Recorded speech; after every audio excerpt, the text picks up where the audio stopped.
Welcome back. In this lecture, I want to talk about a big topic, and it won't be exclusively Celtic. I want to talk about the complicated but fascinating interactions between the Celtic-speaking peoples and their neighbors all around the Irish Sea. We're talking here primarily about relations between the Celtic world and the Norse world, that is to say, the Vikings.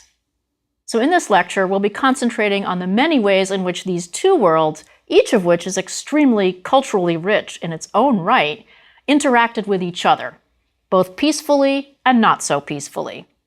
We'll be covering a relatively long time span here, ranging from the 8th century down to comparatively modern times, but I think it's worth it to follow the whole story. We'll see that the impact of the Vikings on the various Celtic-speaking areas differed considerably. Some areas were substantially transformed by their encounter with the Vikings. Other areas were barely affected at all. We'll be concentrating on the two areas where the Vikings had the most lasting effects, Ireland and Scotland. Now, the Vikings also had a substantial impact on Brittany, but Brittany was part of a different set of trading contacts and cultural ties, so I'll keep the focus on the Irish Sea. Since we already know quite a bit about the Celtic peoples by now, I want to say a few words about the Vikings, who of course deserve plenty of attention in their own right.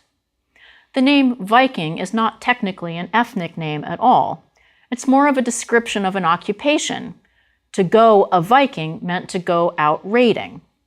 Most of the people who we call Vikings would have just called themselves Norsemen or Danes or something like that. But the name Viking has now become traditional, and I don't think it's worth fighting the trend. So the Vikings appeared on the scene in the late 8th century when small groups of raiders began attacking coastal settlements in the northern parts of the islands of Britain and Ireland. The most famous such raid took place in 793 in Lindisfarne, off the east coast of the Anglian Kingdom of Northumbria. We know a lot about this raid because news of the raid made it to the court of the German king and future emperor Charlemagne, and one of Charlemagne's close advisors was an Englishman named Alcuin, who wrote a powerful lament for the monks who had been killed or wounded in the raid. It turned out that of all the parts of Britain and Ireland that suffered from Viking raids, the English-speaking areas were hit the worst. Ultimately, all of the major Anglo-Saxon kingdoms were knocked off by the Vikings except for one, the Kingdom of Wessex in the southwest. So it was Wessex that benefited when the Anglo-Saxons were ultimately able to drive the Vikings out. Wessex ended up being the only game in town, the last kingdom standing, and they were able to create a unified English kingdom by building on the wreckage left behind by the Vikings. So ironically, the Vikings helped unify the English. The impact of the Vikings was quite different in the rest of Britain and in Ireland. They had comparatively little impact in Wales. This was because Wales was a relatively poor place at the time. There were fewer monasteries than there were elsewhere in Britain, and those monasteries contained fewer treasures. Instead, the Vikings concentrated their efforts in northern Britain and in Ireland. I'll talk about Ireland first, with the understanding that in places like the northern part of the Irish Sea, the distinction between Ireland and Scotland is not very meaningful. Irish monasteries were raided repeatedly in some cases. Whether by the same band of marauders or by different ones, it is now impossible to tell. For example, around the year 800, the great monastery of Iona, which is now in Scotland, but was then really part of the Irish world, was raided 3 times in a single decade. And it's a sign of how wealthy Iona was that the raiders kept finding something to steal year after year. But it was not just island monasteries or monasteries right on the coasts that were attacked. Even monastic houses that were farther inland were not immune. In 832, Vikings sacked the monastic settlement at Armagh, which is more than 20 miles from the sea. Here I need to pause for a moment to say something about a great debate among historians over how important the impact of the Vikings actually was in the history of Ireland. The Vikings in Ireland have been the subject of what historians call revisionism, which is a fancy way of saying reinterpretation. Some revisionist historians of the Vikings have argued that the impact of Viking raids on Ireland was actually minimal, particularly in comparison with their impact in England. After all, these historians point out, raids on monasteries happened a lot in Ireland anyway. It's just that the offenders were usually other Irish people. That's right, the Irish often raided monasteries as part of their own internal disputes over property and prestige. So what did it matter if the people who were attacking you were Irish or Scandinavian? The reason we think the Viking raids were so bad, these scholars argue, is that we have been listening to the voices of monastic authors who wanted to emphasize attacks by pagans over attacks by their fellow Christians. It is possible, of course, to let the revisionist pendulum swing too far. Some scholars have been so keen to exonerate the Vikings of all crimes that they have been led into some absurdities. Small Irish Christian shrines, known as house shrines, which are often richly ornamented, have been found in Scandinavia, and there's a wonderful example of such a shrine that was probably reused as a jewelry box. On the bottom, there is a runic inscription that reads, "Ranvig owns this casket." The revisionists argue that these shrines got to Scandinavia as part of a peaceful diffusion of Christianity, or some sort of legitimate trading activity. Possibly. Maybe a nice Viking bought it for his wife and brought it home as a souvenir. But I think we're safer in concluding that it was plundered. So give the Vikings their due, but don't turn them all into peace-loving men. They weren't. Still, if we don't take it to extremes, there is definitely something to this revisionist argument. We should keep Viking activity in perspective as just one more factor in a generally violent and unsettled scene, and in fact, we should pay just as much attention to the positive aspects of Irish-Scandinavian interaction, though in some cases, the upside of the Vikings is more apparent in retrospect than it was at the time. By the middle of the 9th century, Vikings were beginning to settle along the Irish coast, and they created the nucleus of many of the most important towns in Ireland, including Limerick, Cork, Waterford, Wexford, and, crucially, the future Irish capital, Dublin. Ireland really owes its first major effort at urbanization to Scandinavian raiders. These settlers added to the economic strength and cultural diversity of Ireland. For example, the Vikings brought a huge infusion of cash in the form of silver, much of which had been earned in trade or plunder from the Islamic world. The Irish word for market, marga, is borrowed from Old Norse, as is the word for penny, pingen. A pretty clear sign that the Irish associated the Vikings not just with violence, but with peaceful economic exchange. The Vikings also brought their sophisticated shipbuilding techniques and advanced metalworking skills to Ireland, and native craftsmen quickly adopted these techniques. Irish patrons were quite happy to purchase luxury products from Scandinavian traders. In fact, Irish art was profoundly affected by the Viking presence, to the point that by 1100 or so, the same churchmen who had earlier denounced the Vikings happily began commissioning works by Viking craftsmen, or at least by craftsmen influenced by Vikings. For example, there is the metal shrine made for the Cathach, the great Psalter, the Book of Psalms of St. Columba. It was produced during the Viking period and clearly shows Viking motifs. So the Irish had no problem with using Viking art motifs to make a shrine for one of their holiest books. Around the same time, the abbots of Clonmacnoise, a great monastery in central Ireland, commissioned a crozier, a ceremonial staff, with very identifiably Scandinavian motifs on the head. The openness to outside influences that we saw in the high period of insular art continued through the Viking Age. The Vikings also profoundly changed metalwork in Ireland in another way. The dominant precious metal in Ireland had always been gold. Under the Vikings, there was a shift to silver because, as I said, the Vikings had contacts with the East, where silver is plentiful. You can't get it in Ireland. Silver coins were often made into arm rings that a warrior would wear as a mark of status. and the arm rings could be reused as a form of payment themselves because they were made to a standard weight. This shift from gold to silver is very apparent if you compare the Tara brooch, which was made in the 8th century, with the later Ross-Cray brooch. The later brooch has much more done in silver rather than gold. This is the effect of the Vikings on jewelry making in Ireland. Of course, one of the areas where the Vikings clearly excelled was in warfare, and the Irish were again far from opposed to borrowing from their enemies. Perhaps the most important thing they borrowed from the Vikings was the battle axe, a fearsome weapon that could be used to literally chop your enemies to bits. The Irish seem to have taken to the battle axe with great enthusiasm, so much so that by the 12th century, Gerald of Wales, who came to Ireland in the wake of the English invasion, regarded the battle axe as the Irish weapon of choice.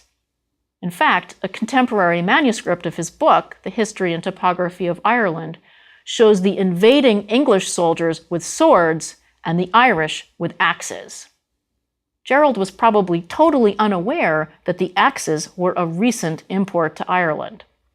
Yet another example of the Irish willingness to appropriate whatever they liked about the Vikings.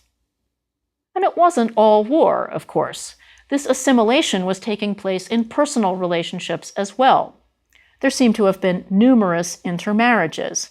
For example, a mid-10th century king of Dublin and York named Olaf Sigtryggsson married 2 different Irish princesses, and such marriages took place at all social levels. Those probably aided in the slow Christianization of the Viking settlements. Interestingly, the Irish made a note of this development. They saw that a group of people was appearing, the children of these interethnic unions, who were neither exclusively Irish nor exclusively Scandinavian, and they came up with a word to describe these people. They called them the Gaelgael, which means the foreigner Irish. These Gaelgael had a foot in both cultural worlds. They were often bilingual in Irish and Norse, and they could function comfortably in the whole northern world that encompassed Northern Ireland, Scotland, and Scandinavia. They were the ancestors of a very important group of mercenaries in the later Middle Ages, who were brought into both Ireland and Scotland from the islands in the Irish Sea and western Scotland. They were known as the Galloglas, or foreign soldiers, which, if you know your Macbeth, is one of the kinds of soldiers that the fierce rebel MacDonald brought in to fight against King Duncan. But let's get back to the 10th century. As the Vikings increasingly converted to Christianity, the Irish kings felt more comfortable working with them and accepting them as clients. And we see the same openness to Viking interactions in the political realm as we do in the realms of art and commerce. Before long, the Viking settlements had effectively been slotted into the native Irish political hierarchy, where you see a few large dynasties competing for the allegiance of small client kingdoms. The Vikings were lucrative allies to recruit, not enemies to get rid of. Irish kings regarded the newcomers who had put down roots along their coastline as just one more element in a complicated local power struggle. And these kings decided how to react to the Vikings on a case-by-case basis. They fought against some groups of Vikings and allied with others in an effort to improve their own position vis-à-vis other Irish kings. The most important king to do so was Brian Boru, a southern Irish king who allied with Vikings to help defeat his Irish rivals. At the Great Battle of Clontarf in 1014, just north of the Viking city of Dublin, Brian and his Viking allies defeated another Irish king and his Viking allies. Ironically, this battle was later rebranded as a clash between the Irish and the Vikings, and a legend was born that stubbornly persists to this day, the notion that Brian Boru drove the Vikings out of Ireland. And in fact, this is what I learned as a very young student from some rather unsophisticated books of Irish history for children. But the story was spun this way a century after the battle by Brian's descendants, the O'Briens, in order to make their family look more impressive. The real story, I think, is far more interesting. The Vikings and the Irish coexisting in a kind of fruitful interchange. Surely not without tension, but not without advantages to both sides either. In order to understand what happened, we need to say a little bit about Irish politics in the 10th and early 11th centuries. Up until this time, Ireland had enjoyed a more or less stable system, and I do mean more or less stable, where both the northern half and the southern half of Ireland were each dominated by one major dynasty. This system began to break down in the early 10th century. One of the results of this upheaval was the rise of a new dynasty in Munster in the southwest that would end up replacing the dominant power there. This, of course, was Brian Boru. Brian is obviously one of the most famous figures in Irish history. He was called the Lion of Ireland, and there is a popular historical novel about him by the same title, which I quite enjoyed. Brian established his headquarters at Kincora in what is now County Clare. But Brian was not content merely with being a provincial king. He aspired to more. And you can see if you plot on a map his various campaigns during the course of his very long reign. He starts out basically confined to the south, but then he is increasingly able to move out of his own region and travel through the whole island of Ireland at will. It took tremendous energy to be on the move so constantly in an age when travel was difficult, but it was essential in an Irish ruler because you really had to show up in person if you wanted anyone to pay attention to what you said. How did he do it? Well, he must have had extraordinary energy. All successful medieval kings had to have this, but it was a necessary, not sufficient condition. You had to have more going for you than that. First, Brian was able to take advantage of divisions within the other Irish kingdoms. This was not a rare state of affairs, it must be said. Irish politics were complicated and fractious at the best of times. Second, Brian proved to be very adept at using the Norse settlements. He forged helpful alliances with the Norse of Limerick. Limerick was not far from Kincora, as well as with the Norse of Waterford and Cork, and even occasionally with Dublin. His Norse allies often held the balance of power in his favor. Third, he was very good at public relations. He knew that having the church on his side would be a big help, so he made a very large donation to St. Patrick's Church at Armagh. He installed many of his own family members at the head of important churches in Munster, and he thus had the major secular and religious powers in Ireland on his side. But Brian's success rested on a pretty shaky institutional foundation. Or rather, it had no institutional foundation at all. It depended largely on his own energy, and that inevitably began to fail. In the year 1012, cracks began to appear in Brian's dominance. The northern half of Ireland had never been as securely under his control as the south, and in that year, some northern leaders took the field against him. His ally, the King of Meath, who was still dominant in the east, fell out with the Dublin Norse, and by the following year, Brian was forced to blockade Dublin in support. The siege lasted over the winter. The Norse in Dublin knew that the attack would be renewed in the spring, so they called in their allies from the Isles, the islands around Britain, including the Orkneys and the Isle of Man. The men of Leinster, who had been chafing under Brian's overlordship for almost 2 decades, also got ready to move. Brian called on his supposed allies in the north and the west, but they failed to turn out. His support in those regions was indeed shallow. To make matters worse, right before the imminent battle, Brian quarreled with the King of Meath, so he was relatively isolated, except for a contingent of supporters from the Norse community in Limerick. Thus, he went into battle on Good Friday, April 23, 1014. The battle lasted all day. Eventually, Brian's side routed the Leinstermen and the Dublin Norse, but Brian, who was too old and infirm to fight himself, was killed in his tent by Norsemen who were retreating in panic. The King of Leinster was also killed, though the King of the Dublin Norse managed to preserve himself by staying out of the battle completely. After his death, Brian was taken north to Armagh and buried there with elaborate ceremonial, as befitted a High King of Ireland, and his resting place is still marked in Armagh Cathedral today. So why does this battle matter? By itself, it did not end the Viking presence in Ireland. The Norse communities persisted for centuries thereafter, and the end of active raiding around this time had much less to do with Clontarf than with the conversion of Scandinavians back home to Christianity. After about the year 1000, the Vikings mostly stopped going a Viking and stayed home. So it's not about the Irish versus the Vikings. In fact, the two sides had been coming together for a century or so, as we have seen. The end of the Viking story in Ireland is a bit less glorious. For 2 centuries after the Battle of Clontarf, the Norse settlements maintained their distinctive identity, and the city of Dublin in particular was very important politically. But the Dublin Norse were less and less able to maintain their independence and more likely to fall under the overlordship of one or another of the Irish provincial kings. When the English invaded in the 1160s and 70s, they seized control of the Viking towns, and the Norse element there was swamped by the new English settlers. Still, the legacy of the Vikings in Ireland survives in the Irish cities and, as science is now showing, in the Irish people.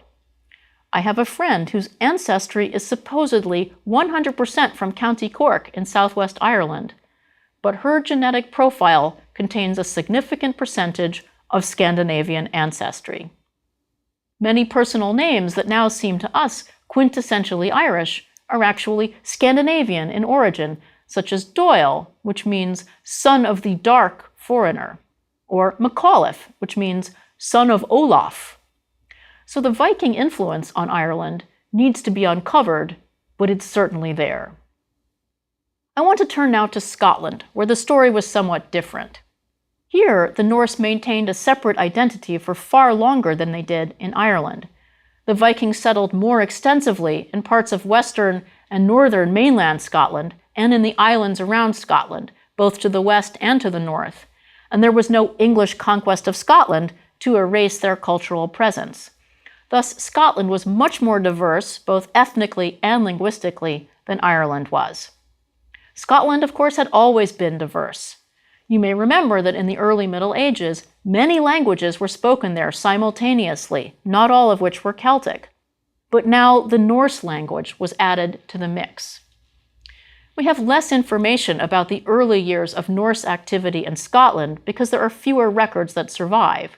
But settlement seems to have begun with the northern Isles of Scotland, the Shetlands and Orkneys, at some point around the late 8th century.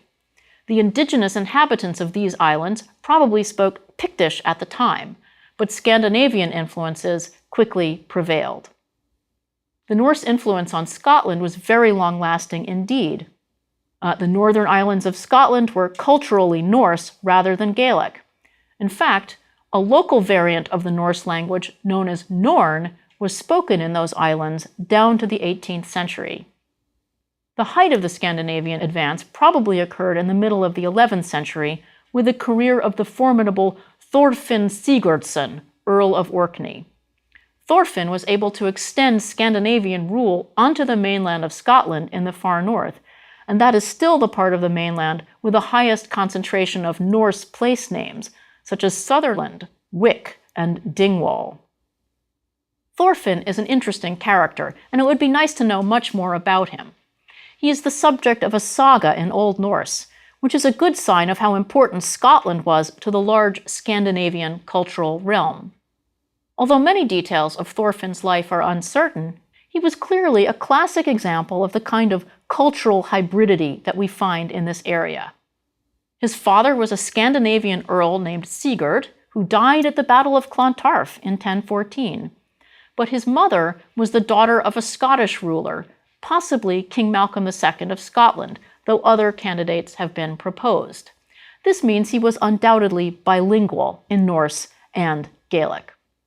In fact, Thorfinn is such an ambivalent figure that some scholars have even proposed that Thorfinn is actually identical with the character we know of as Macbeth, and this is the premise of a brilliant historical novel by Dorothy Dunnett called King Hereafter.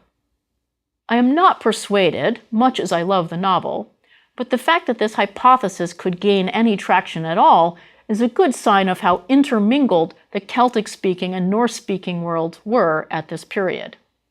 I will talk more about the historical Macbeth in another lecture. Vikings also settled in Western Isles of Scotland and the Isle of Man, and created a multi-ethnic, multilingual Kingdom of the Isles. And the later Lords of the Isles, who were largely autonomous, were not finally subdued by the Scottish crown until the end of the 15th century. Many of the clans of the Western Isles, including Clan MacLeod, trace their ancestry back to Norse rulers. I want to talk about one final area in more detail, because I think it perfectly exemplifies the cultural fluidity of the Irish Sea region, and that is one specific component of the Kingdom of the Isles, namely the Isle of Man, which is right in the middle of the Irish Sea, about equidistant from Ireland, northern England, and southern Scotland. The origin of the name is a bit mysterious, but it could refer to a Celtic word for mountain, or it could also be a reference to the Celtic god of the sea, Manannán mac Lir. The Isle of Man was really a melting pot, where all of the diverse influences in what historians now like to call the Irish Sea world all came together, and it's easy to see why this should be so when you look at its location and also hear a brief rundown of the different regimes that have ruled the Isle of Man over the past millennium and a half. The earliest inhabitants of Man that we know of were probably Brittonic speakers, that is, they spoke the P-Celtic language of Britain. At some point in the 6th century, Man was probably occupied by people from the north of Ireland, and there may even have been a brief interlude in the 7th century when the English-speaking people of the Kingdom of Northumbria seized control of the island. Thereafter, though, the main contest was between Irish and Scandinavian influence. In the 10th and 11th centuries, the island was ruled first by the Viking kings of Dublin and then by the Viking earls of Orkney. So first Irish Vikings and then Scottish Vikings, if you will. But the population was primarily Gaelic in culture and language. During this period, the language of Man became more distinct from Irish until it developed into the Goidelic or Q-Celtic language we know today as Manx. A watershed moment for the Isle of Man came in 1079 when the Crovan dynasty established itself on the island. Although the Crovan kings were nominally subject to the kings of Norway, it was not until the 13th century that the Norse kings were powerful enough to try to assert their dominance. And by that point, the increasingly powerful Kingdom of Scotland was interested in cracking down on Norse influence on its western periphery. In the 1260s, Scotland and Norway fought a war, partly over control of Man, and Scotland emerged victorious. However, the victory was short-lived. The English and the Scots traded control of Man over the next century or so, and the Scottish king David II, who was captured by the English in 1346 at the Battle of Neville's Cross, was actually forced to bargain away the Isle of Man when he couldn't pay his ransom. With a few hiccups along the way, England has ruled Man ever since, but it has a strange constitutional position. Man is not subject to the British Parliament. It is autonomous within the United Kingdom, and it coins its own money and prints its own postage stamps.